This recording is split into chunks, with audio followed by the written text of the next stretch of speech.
ministrar a palavra do nosso Deus, eu quero dar o tema nas profundezas das águas do Espírito Santo. Bom, para a gente começar, eu queria que você entendesse que nas Escrituras nós encontramos uma tradição muito forte, chamada, não precisa se preocupar com esse nome, de ablução. O que isso significa? A purificação pela lavagem, pela água. Isso começou na época do templo, na época de Salomão, da construção do templo, e veio se tornando uma tradição. A pureza, a lavagem pela água.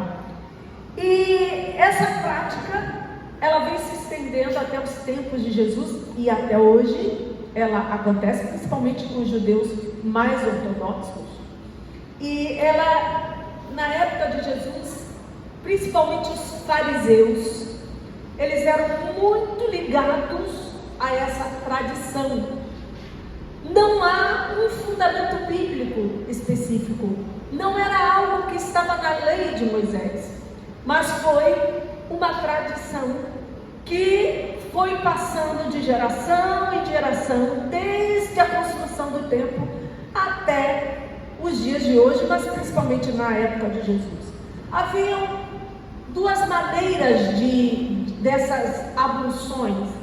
Uma era a imersão completa do corpo, quando a pessoa se lavava, se jogando tipo uma banheira com uma água específica. Então era um ritual. Havia um costume muito pesado desses rituais. E, por exemplo, quero abrir a Bíblia no texto, lavar as mãos pela manhã. Então, quando a pessoa acordava, ela tinha que lavar as mãos, lavava, erguia as mãos, e mesmo toda vez que a pessoa dormia, ela tinha que lavar as mãos quando acordava. Ah, mas se fosse só um cochilinho, daqueles bem rápidos, se fosse um cochilinho, quando acabasse o cochilinho, tinha que lavar as mãos. Era uma tradição. E aí as pessoas lavavam as mãos e depois erguia as mãos para os céus. E, por exemplo, o pão, antes de comer pão, Israel é muito comum, quando você anda em Israel, você anda, assim como a gente vê barraquinha de doce, de coisa nas ruas, lá são barracas de pão, a todo lugar, e aberto, assim, não é coberto, não, é barracas de pão para todo canto que você vai. E uma tradição dessa lavagem era, antes de comer pão, tinha que lavar, e essa era específica, pegava a água, lavava dedo por dedo, lavava dedo, depois o outro, e tinha que fazer isso 3 vezes, até fazer isso, a vontade de comer o pão, de repente já tinha passado, e aí fazia 3 vezes. Tinha rituais para quando tocasse as partes íntimas, se você fosse no banheiro, encostasse em qualquer parte íntima, você tinha que lavar as mãos não sei quantas vezes, tocar no inseto, tocar em algum tipo de animal, um cachorro, fazer um carinho, tinha o ritual da lavagem. Após refeições, tinha o ritual da lavagem. Após os casais se relacionarem sexualmente, havia o ritual da lavagem e da lavagem da cama onde ele estava deitado. Havia um tipo específico para vasos de barro, vasos de metal, para como lavar o copo, havia todo um ritual. Por isso, quando Jesus pregava, certa vez ele falou sobre o copo. Ele falou para os fariseus, o que era mais importante? Era como sepulcro caiado, que se preocupava com o lado de fora, mas por dentro era ossos, era carne podre. E a mesma coisa, como o copo, a pessoa que lavasse o copo por fora, mas não lavasse o copo por dentro. Por que Jesus usava muito a questão da lavagem? Por causa da tradição. Então, essa tradição acabou virando uma religião para os judeus. Acabou virando uma religião. Ao redor do templo de Jerusalém, havia vários tanques. Hoje, se você for lá, você vai ver as escavações e vários tanques ao redor do templo. Por quê? Porque as pessoas, antes de irem para o templo, se banhavam, faziam vários rituais de purificação. Então, entendendo isso, eu quero ler com você o Evangelho de São Marcos, capítulo 7. Nós vamos ler do 1 ao 9, entendendo essa tradição, como funcionava. Marcos, capítulo 7, versículo 1 ao 9. E ajuntaram-se a ele os fariseus, chegaram perto de Jesus, né? E alguns dos escribas que tinham vindo de Jerusalém. E vendo que alguns dos seus discípulos comiam pão com as mãos impuras, então esses caras que curtiam essa tradição, eram exigentes, viram que os discípulos de Jesus estavam comendo pão, e havia um ritual específico para pão, e eles não tinham feito esse ritual. Pegaram o pão, começaram a comer sem fazer o ritual, e repreendiam os discípulos. Verso 3, porque os fariseus e todos os judeus, conservando a tradição dos antigos, não comem sem lavar as mãos. E muitas vezes, não era só, viu, gente, dar uma lavadinha na mão. Não, era lavar as mãos muitas vezes, era um ritual, tá? No verso 4, e quando voltam do mercado, então, por exemplo, vocês lembram da época do Covid? Eles iam no mercado, iam na rua, tudo que traziam tinha que ser lavado. E depois eles tinham que tomar banho, tirar aquela roupa que vem da rua, trocar de roupa, fazer a lavagem. E quando voltam do mercado, se não se lavarem, não comem. E muitas outras coisas há que receberam para observar. E tinha muitos detalhes, muitas coisas, como lavar os copos, os jarros, vasos de metal, as camas, aí na Bíblia. Verso 5, depois perguntaram-lhe os fariseus e os escribas, por que não andam os teus discípulos conforme a tradição dos antigos, mas comem o pão com as mãos por lavar?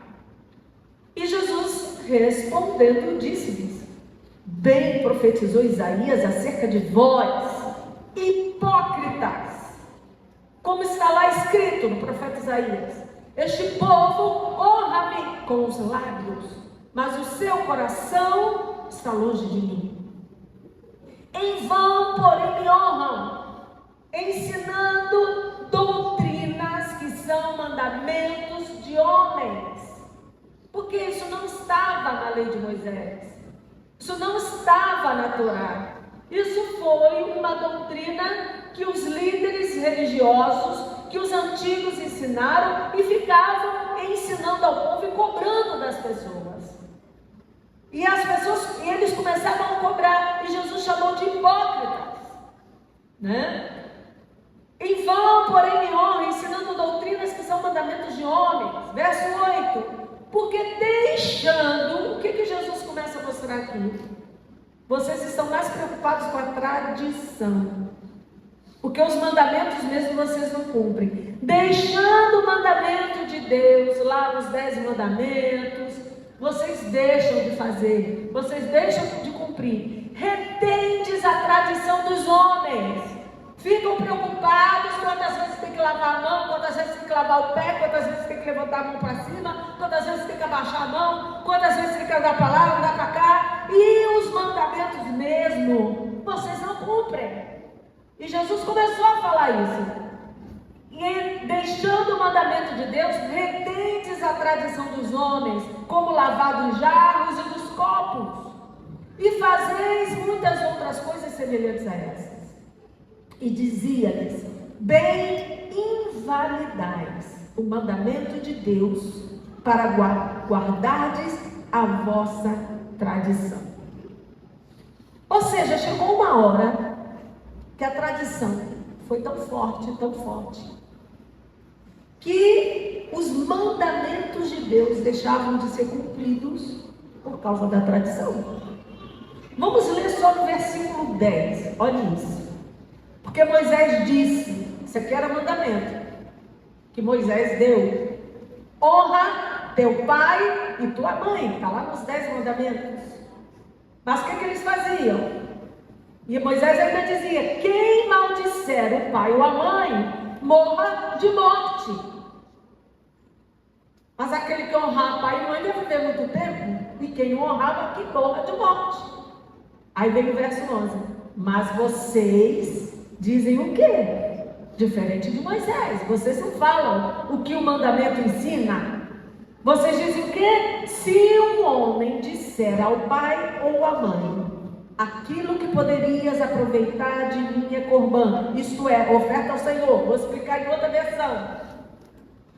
Aquilo que eu posso ajudar o meu pai e a minha mãe, se eu disser para o meu pai e para a minha mãe: não vou ajudar, porque eu vou dar de oferta,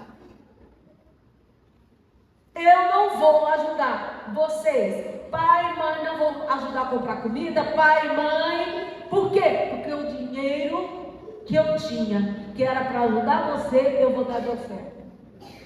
Deus nunca falou isso. O dinheiro da sua oferta é da sua oferta. O dinheiro do seu pai, da sua mãe, é do seu pai, da sua mãe. E aí eles começaram a invalidar. Aí diz, sabe o que? No verso 13: invalidando assim a palavra de Deus pela vossa tradição. Ou seja, se eu deixar de ajudar o meu pai e minha mãe, e pegar esse dinheiro e ir lá levar para o meu sacerdote, para ele ver que eu dei, então eu posso deixar meu pai e minha mãe passar fome.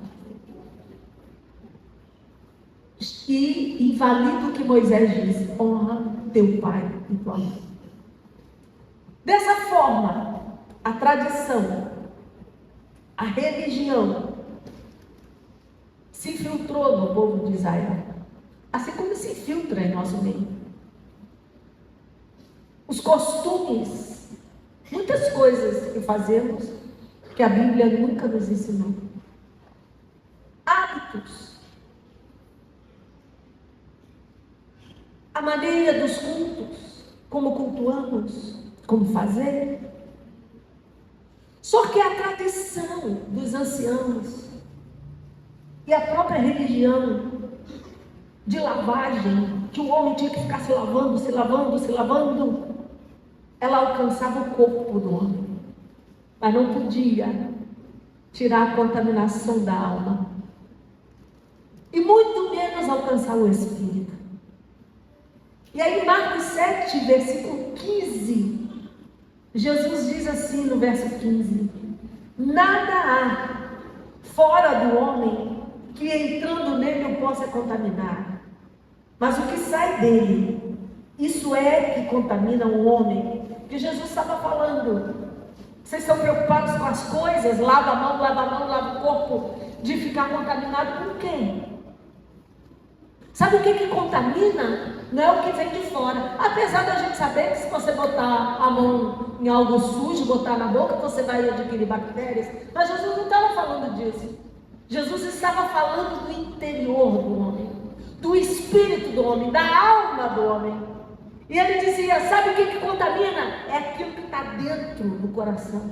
E ele disse lá no verso 16: se alguém tem ouvidos para ouvir, ouça. Por quê? Porque é o que sai do homem que contamina. Como assim? O que sai do homem que contamina? Vamos para o versículo 21. Porque do interior, do coração dos homens, sai o quê? É de lá que vem os maus pensamentos, os adultérios, as prostituições, os homicídios. 22, os furtos, a avareza, as maldades, o engano, a dissolução, a inveja, a blasfêmia, a soberba, a loucura. Todos estes males, verso 23, procedem de dentro do homem e contaminam o homem. Jesus estava mostrando que as ablações, as lavagens de purificação, não resolviam o problema do ser humano. Não resolvia a questão do ser humano. Com isso, nessa cultura, nessa tradição, surge João Batista. Eu acredito que você deve ter se perguntado sobre o batismo de João. Mas como é que foi isso? João simplesmente deu na cabeça dele e começou a jogar. Da onde que vem isso de jogar as pessoas na água e começar a batizar na água? Isso surgiu da onde? Surgiu da onde é que era uma prática se lançar na água para haver uma purificação. Aí João Batista surge pregando, fazendo a mesma lavagem, a mesma, mas pregando algo totalmente diferente. Eu quero que você abra Marcos 1, ainda em Marcos, capítulo 1.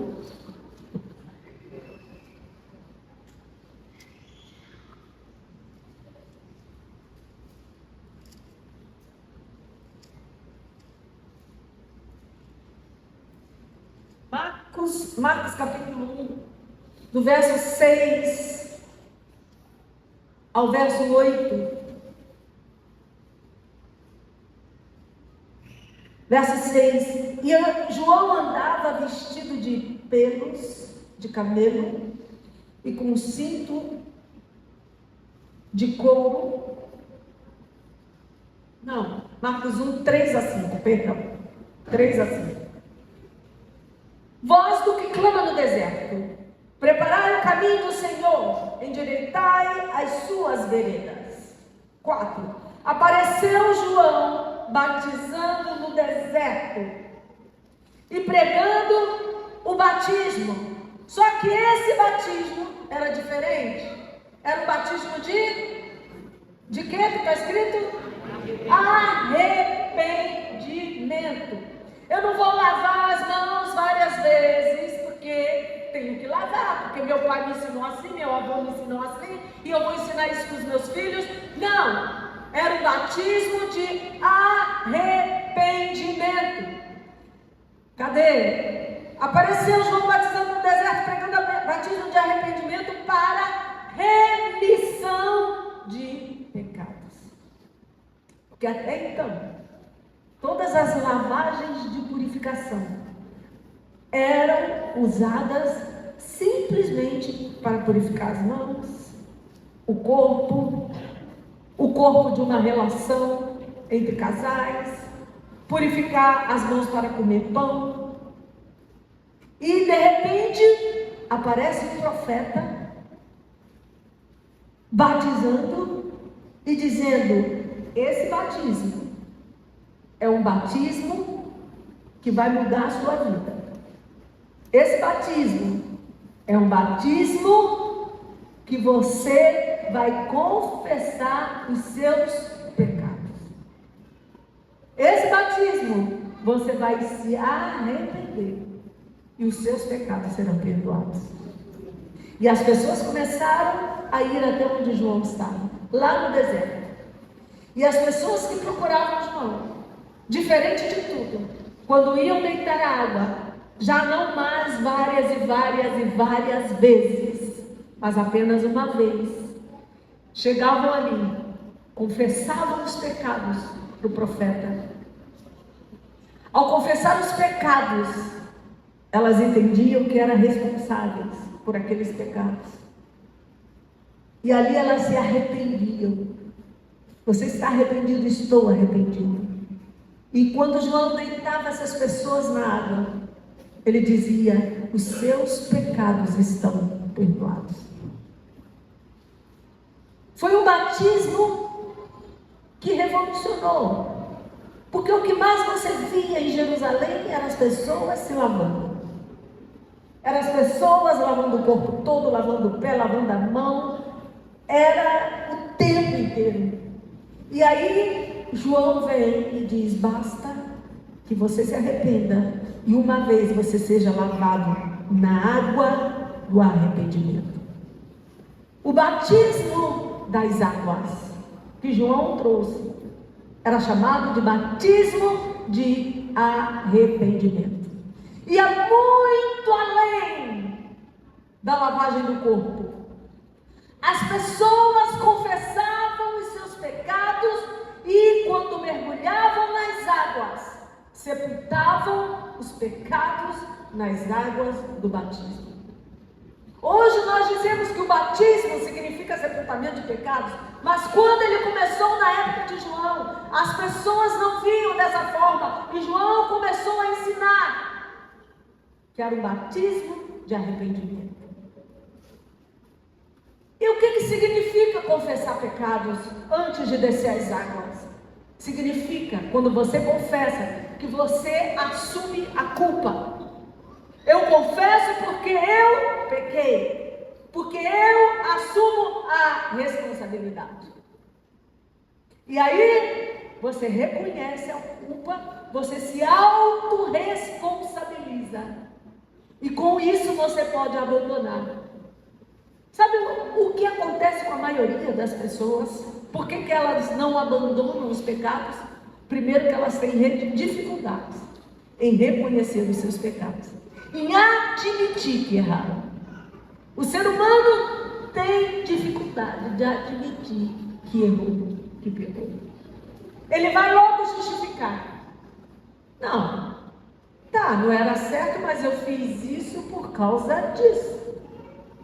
Mas não é essa a questão, não é por que você fez, é o que você fez.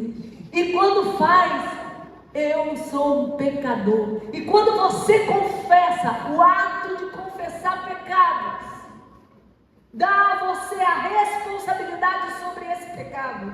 E quando você assume esse pecado, você o reconhece. Então você pode abandonar, deixar o pecado e seguir em frente sem o pecado.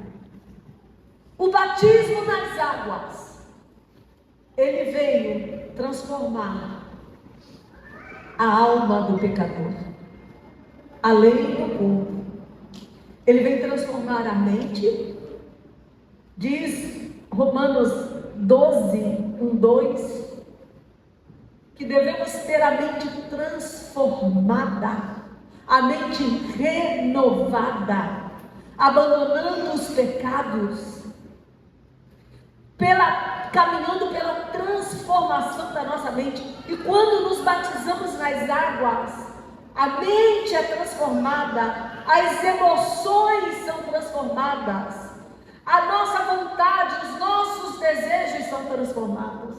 Quando encontramos Cristo, viemos para a igreja, passamos já uma transformação, fazemos a universidade da vida, nos batizamos nas águas, a nossa mente muda. Muda ou não muda? A sua mente mudou ou não mudou quando você encontrou Jesus? Quem aqui teve a mente mudada? As suas emoções, o que você sente, mudou ou não mudou as suas emoções? Mudou ou não mudou? Quem teve mudado, diga bem. Amém. A sua vontade, eu estou com vontade de fumar, estou com vontade de cheirar, estou com vontade de bater, estou com vontade de matar, estou com vontade disso. E quando você se converte, quando você passa pelo batismo do arrependimento, a sua vontade muda. E aí, a sua vontade se torna boa, perfeita e agradável. Entendemos o que o batismo de João faz em nossa vida. Porém, falta algo. Porém, ao passarmos pelo batismo de João, o batismo das águas, ainda estamos incompletos. Como diz Salmo 139, a minha alma o sabe muito bem. Quando eu encontro Jesus, a minha alma é transformada. Mas tem algo mais, muito mais, que o batismo de João Batista. É o batismo de Jesus. O batismo que só Jesus pode dar. Lá em Marcos, ainda em Marcos, capítulo 1, versos 6 a 8. E João andava vestido de pelos de camelo. João era bem excêntrico, bem único. Ele tinha o seu próprio look, ele criava a sua própria moda. E aí ele fazia uma roupa de pelo de camelo e tinha um cinto de couro em redor dos seus lombos. Era um cinturão de couro. E sabe o que ele comia? Devia ser muito magro, muito magro. Não sei se era gostoso, mas devia ser muito saudável. Ele comia gafanhoto com mel que ele encontrava no deserto. Ele pegava mel, experimenta fazer, depois você vem dar o seu testemunho. Molha o gafanhoto, pulando, esperto, vivo, cheio de vitaminas. Molha o gafanhoto e mastiga suavemente. E vai lá. Era assim que João comia. No verso 7, ele pregava, dizendo: após mim, olha, eu estou batizando vocês nas águas. Eu estou. Mas após mim vem aquele que é mais forte do que eu. Muito mais forte do que eu.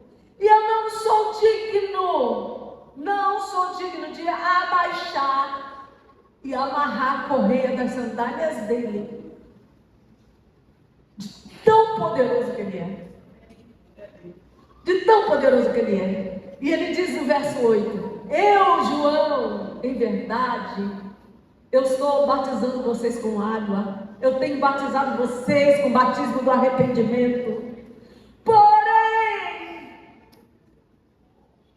o homem que eu estou anunciando, que vem depois de mim, ele vai batizar com o Espírito Santo. Lá em Mateus, capítulo 3, verso 11, Mateus tem uma outra versão, ele acrescenta mais, Mateus 3,11. Ele vos batizará com o Espírito Santo e com fogo. Com o Espírito Santo e com fogo.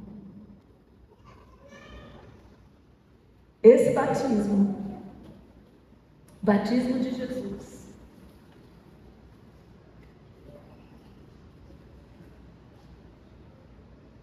ele tem o poder, não só de alcançar a alma, como o batismo do arrependimento de João Batista, como o batismo das águas. O batismo de Jesus, ele alcança o espírito do homem.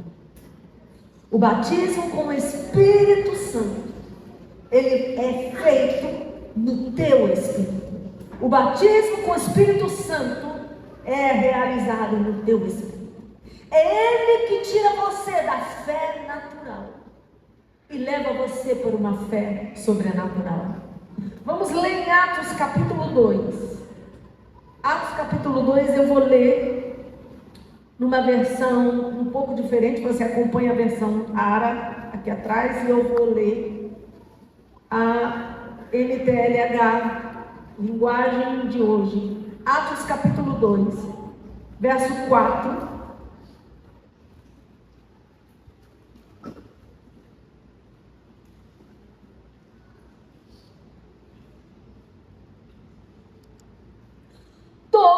Atos 2,4. Todos ficaram cheios do Espírito Santo e começaram a falar em outras línguas, de acordo com o poder que o Espírito dava a cada pessoa. Verso 17. Vamos um pouquinho para frente nos versículos. Vai para o verso 17. É isso que eu vou fazer nos últimos dias, diz Deus. Derramarei o meu Espírito sobre todas as pessoas, sobre toda a carne, ou seja, sobre as pessoas. Os vossos filhos, as vossas filhas anunciarão a minha mensagem. os jovens vão ter visões, os velhos vão sonhar. Verso 18: sim, eu derramarei o meu espírito sobre os meus servos, sobre as minhas servas, e naqueles dias eles também anunciarão a minha mensagem. Verso 19, preste atenção: em cima do céu farei com que apareçam coisas espantosas, e embaixo na terra farei milagres. Jesus está mostrando o quê?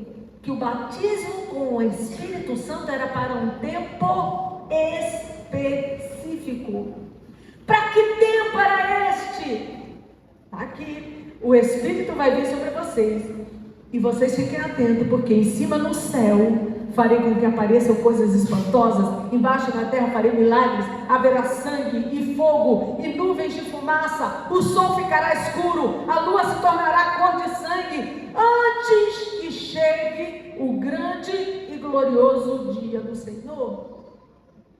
O que Jesus está ensinando? Que o batismo com o Espírito Santo viria antes que a igreja fosse arrebatada, com o propósito de que levantasse os filhos para profetizar, para curar, para pregar o Evangelho, para anunciar a palavra. O verso 21, então todos os que pedirem a ajuda do Senhor serão salvos. O batismo com o Espírito Santo é aquele que entra dentro do Espírito, que transforma o espírito do homem e que leva a viver uma fé sobrenatural, a pregar o Evangelho, a profetizar, a curar, a expulsar demônios. E era um batismo específico para a igreja desses últimos dias. Tem muita gente que tem dificuldade de aceitar o batismo com o Espírito Santo. E quando o batismo com o Espírito Santo vem, ele vai lá dentro do Espírito, e é impossível que ele não faça uma bagunça dentro de você por dentro. É impossível que sua vida não mude, porque é lá no teu Espírito. E ele faz o quê? Ele gera poder. Ele gera poder. Deus está levantando uma igreja cheia de poder. Cheia de poder. Atos 2, verso 38. Verso 38.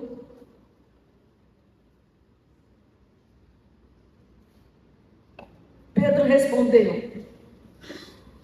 Depois que Pedro pegou, depois que o batismo com o Espírito Santo veio, Pedro prega, e Pedro diz: arrependam-se.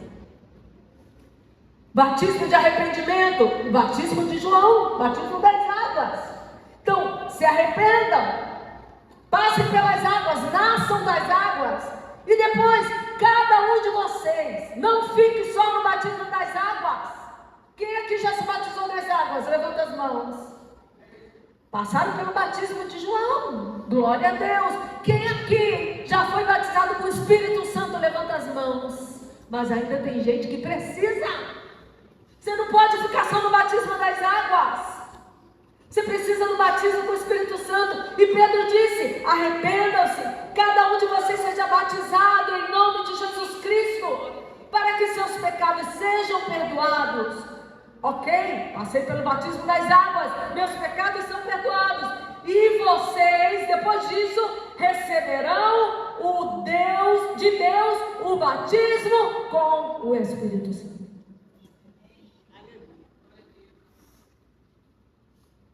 E diz mais, versículo 39, porque isso é uma promessa.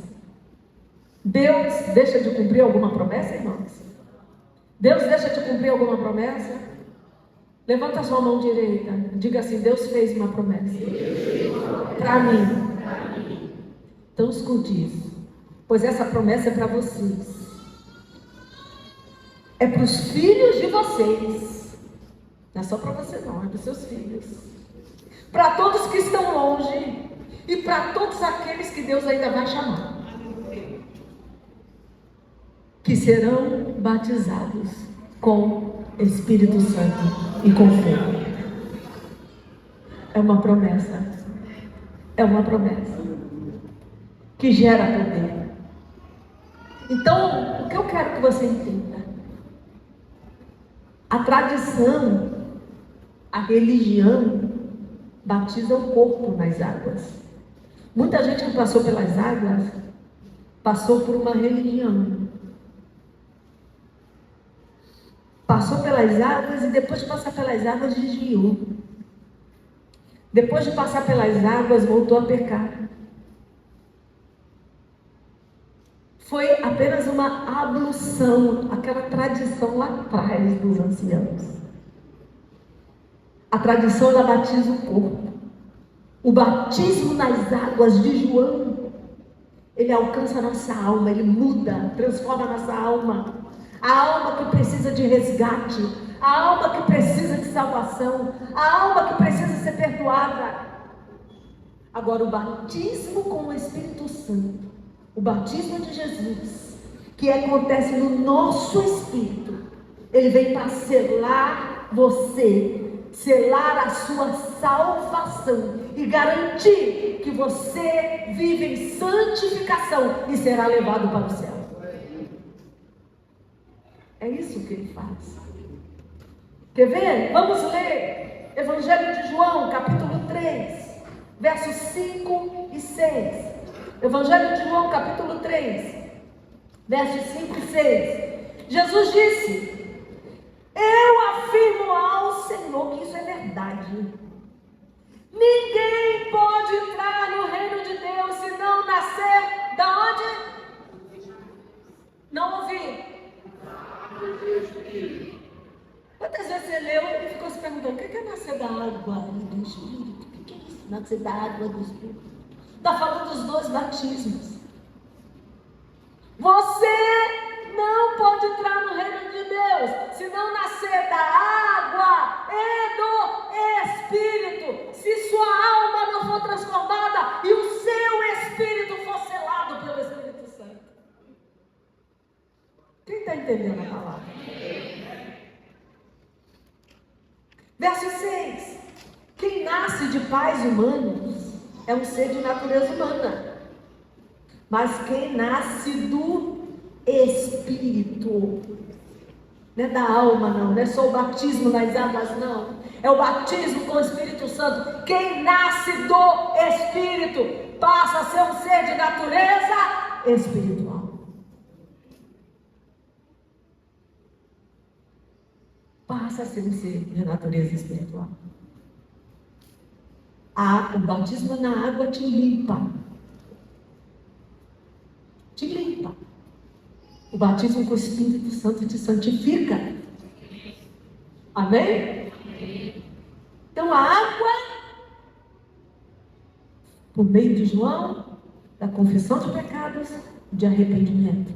Batismo no Espírito, o batismo de Jesus, para salvação, para santificação. Batismo de poder dado para a igreja. E aí o diabo tenta colocar dúvida para que as pessoas rejeitem o batismo do Espírito Santo. E aí muitos crentes, são muitos, que dizem assim: isso não é para mim. E eu pergunto: como não? Como alguém nascido de novo não recebe o batismo do Espírito no seu espírito? Recebeu o batismo das águas de João, mas não recebeu o batismo de Jesus, que é com o Espírito Santo? Quem está entendendo, diga amém. E sabe o que acontece também? O diabo é astuto. O diabo faz, sabe o que? Coloca carnalidade e escândalo para trazer vergonha ao batismo com o Espírito Santo. Já viu essas igrejas aí doidas, que o povo fica rodando para lá e para cá, rodando e falando chacalalá, ele pega não sei o que, e pega a mão do outro e vai rodando. Aí você vê um negócio desse, você fica com medo. Você fala assim: o que é isso? Que trem é esse? E começa a escandalizar. E aí começa a dizer que foi o quê? Que foi quem?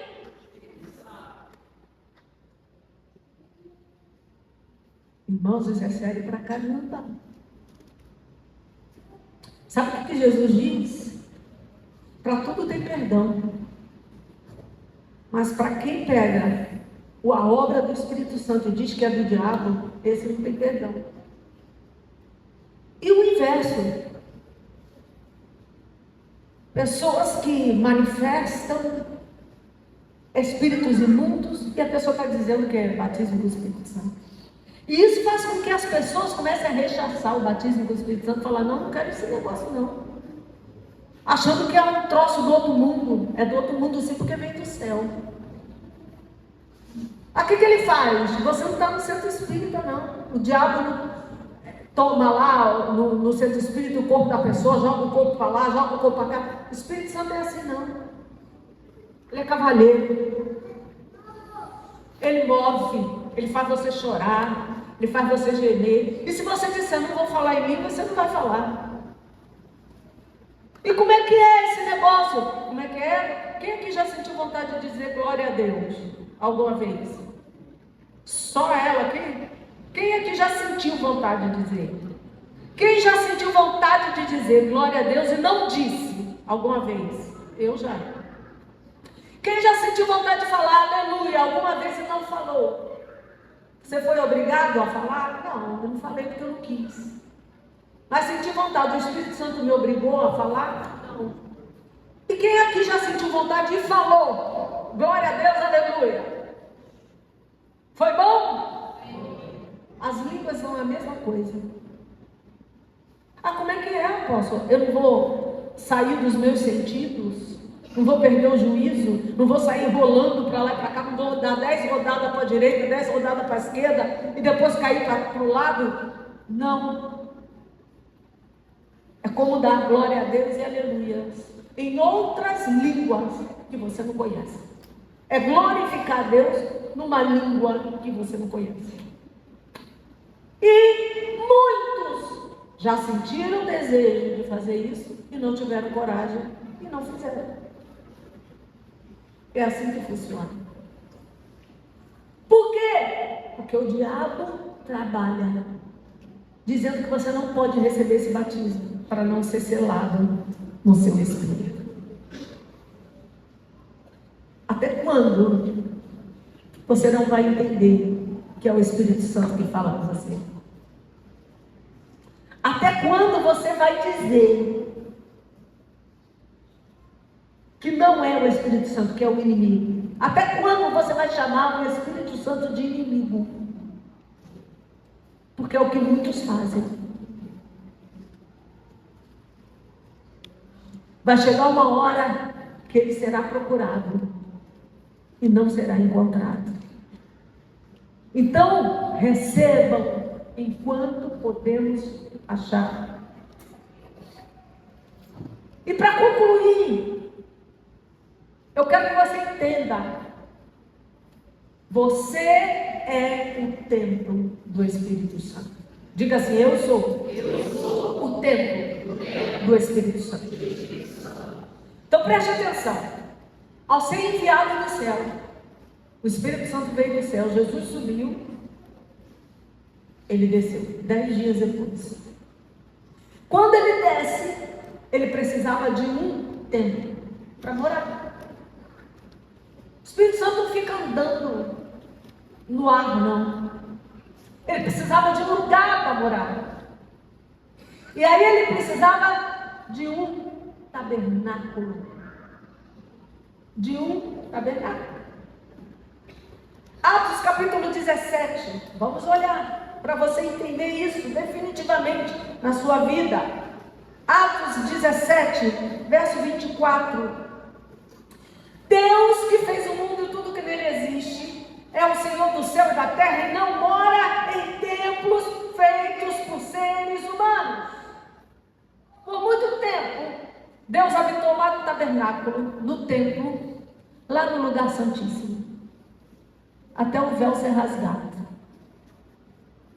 Depois que o véu foi rasgado, Deus não mora em templos feitos por mãos humanas. Depois que o Espírito Santo desceu, ele veio morar em algum lugar específico. 1 de Coríntios, capítulo 3. 1 de Coríntios, capítulo 3, verso 16. Certamente vocês sabem que são o templo de Deus e que o Espírito de Deus vive em... Então onde que o Espírito Santo mora? Assim, verso 17. Se alguém destruir o templo de Deus, Deus destruirá essa pessoa. Tem gente que fala assim, onde que está escrito que suicídio é pecado, que a pessoa não vai para o céu? Se alguém destruir o templo de Deus, Deus destruirá essa pessoa. Por isso, não é só suicídio não, tem cuidado daquilo que a gente come, né? Mas isso é um tema para frente. E diz mais, pois o templo de Deus é o quê? Santo. Diga assim, o templo de Deus é santo. É santo? Seu corpo é santo? Faz outra pergunta, responde para você mesmo. Seu corpo é santo? Quem está botando a mão aí no teu corpo? Quem encosta no teu corpo? Teu corpo é santo? Em que você tem tocado? O templo de Deus é santo e vocês são o seu templo. Para você entender como era o tabernáculo e o templo de Deus. A exemplo do ser humano, ele era formado em 3 partes. O ser humano é formado em quantas partes? 3. Corpo, alma e espírito. O templo ou o tabernáculo tinham 3 partes. Alguém sabe? Átrio, lugar santo e lugar santíssimo ou santo dos santos. O átrio, que representa o corpo, era o pátio exterior, onde as pessoas vinham apresentar suas ofertas. O que tinha ali no átrio? O altar e a bacia de purificação para lavar. Lembra que eu falei que a lavagem purifica o corpo, o átrio. Depois do átrio vem o lugar santo, que representa o que no ser humano? A alma. O átrio representa o corpo. O lugar santo representa a alma. E o que tem lá no lugar santo? A mesa dos pães, que representa a palavra de Deus. A alma precisa ser alimentada da palavra todos os dias. No átrio tem o candelabro, que é a luz, que significa a luz de Jesus, que é aceso com azeite, que é o Espírito Santo. E tem o altar do incenso, que era um lugar de adoração e de louvor. Então, quando você chega diante de Deus, você entra com a palavra, você caminha na luz e chega diante de Deus com ação de graças, adoração e louvor. Então, o lugar santo corresponde à transformação da alma, que corresponde ao batismo de João, a confissão de pecados, o arrependimento, o batismo das águas. E a maioria dos crentes para nesse estágio, porque esse é o natural para os crentes. Até aí, você caminha na sua fé natural. Você crê que Jesus morreu na cruz, você aceita, você confessa seus pecados, mas ainda não entrou no sobrenatural. Não entrou na fé sobrenatural. A maioria dos crentes estacionam nesse lugar natural. Ezequiel capítulo 47. Apóstolo, é muito versículo, mas eu preciso falar esse pequeno detalhe para conseguir encerrar. Ezequiel capítulo 47. Falam de águas que saem do trono de Deus. As águas que saem do trono. E logo no verso 1 começa dizendo que debaixo da entrada saía água. E ele começa a percorrer, vem percorrendo como se ele entrasse no átrio. A parte externa, a parte que corresponde ao corpo. E ali, no verso 3 diz, a água que estava descendo um riacho, saindo do trono de Deus, mas aquela água só chegava até os meus pés. A água cobria os meus pés.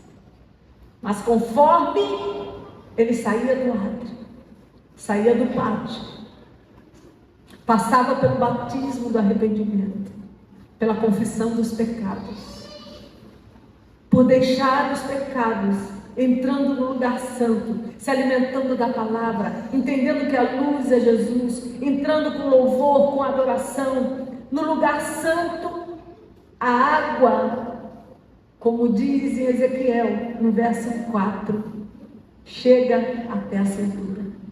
A água já é mais profunda. Ali no lugar santo, essa água já vem até aqui. Porém, após mim, disse João Batista, virá um que batizará com o Espírito Santo e com fogo.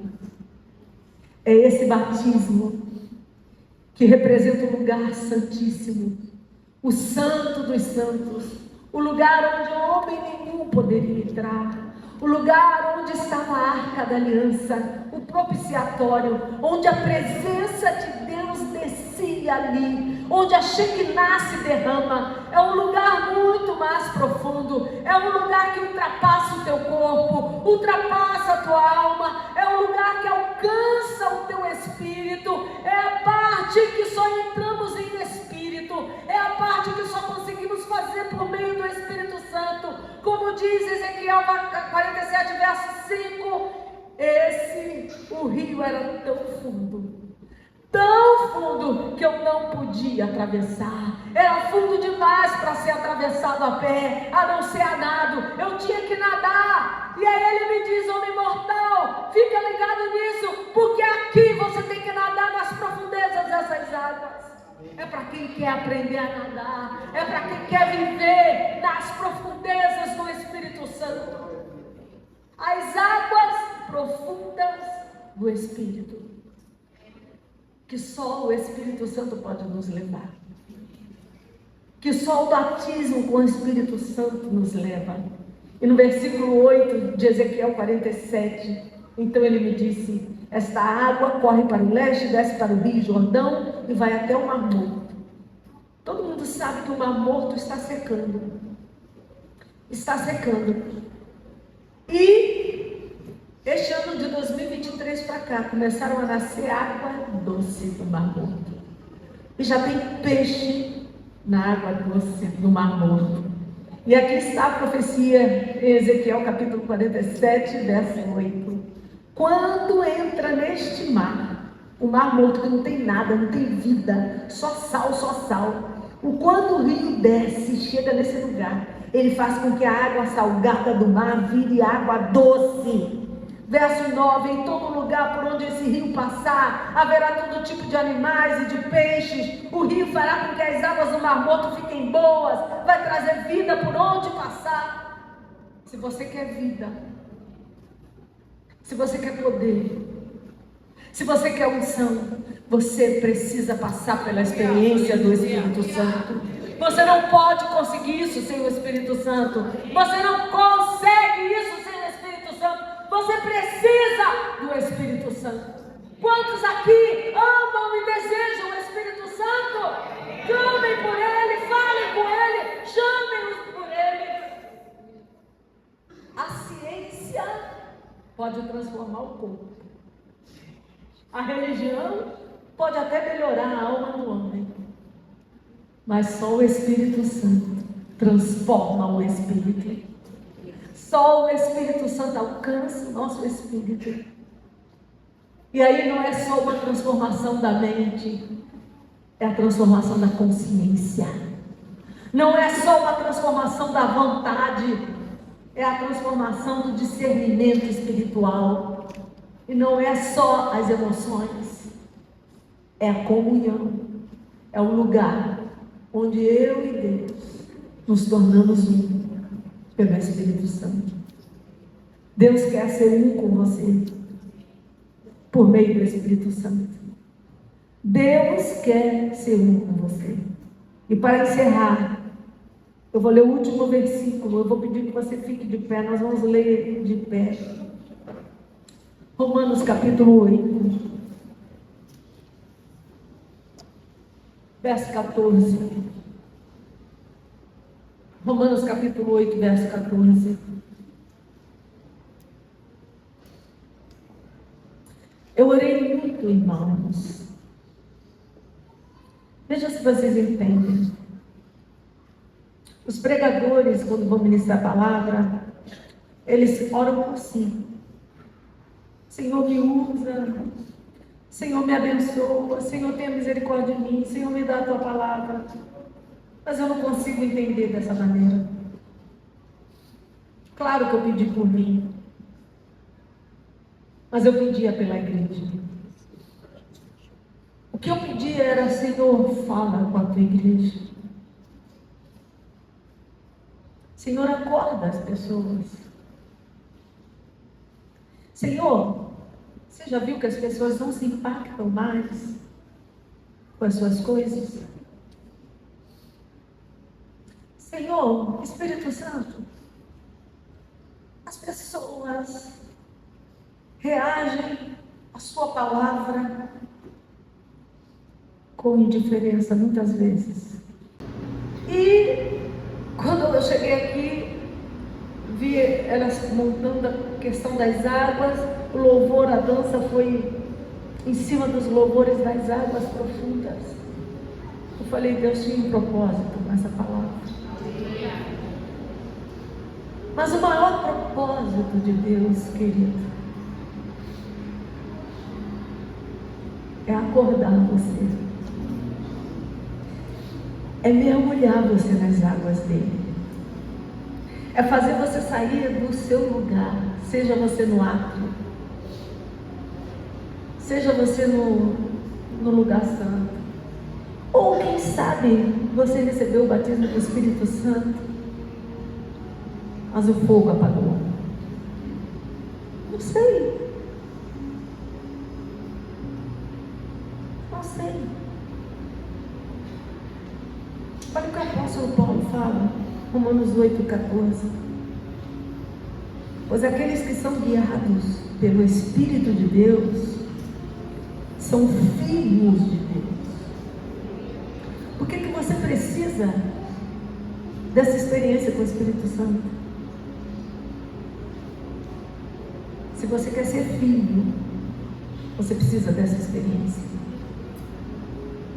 É impossível se tornar filho de Deus sem o Espírito Santo. Verso 15: porque o Espírito que vocês receberam de Deus não torna vocês escravos, não faz com que tenham medo. Não é um Espírito para vocês serem escravos e ficarem cheios de medo.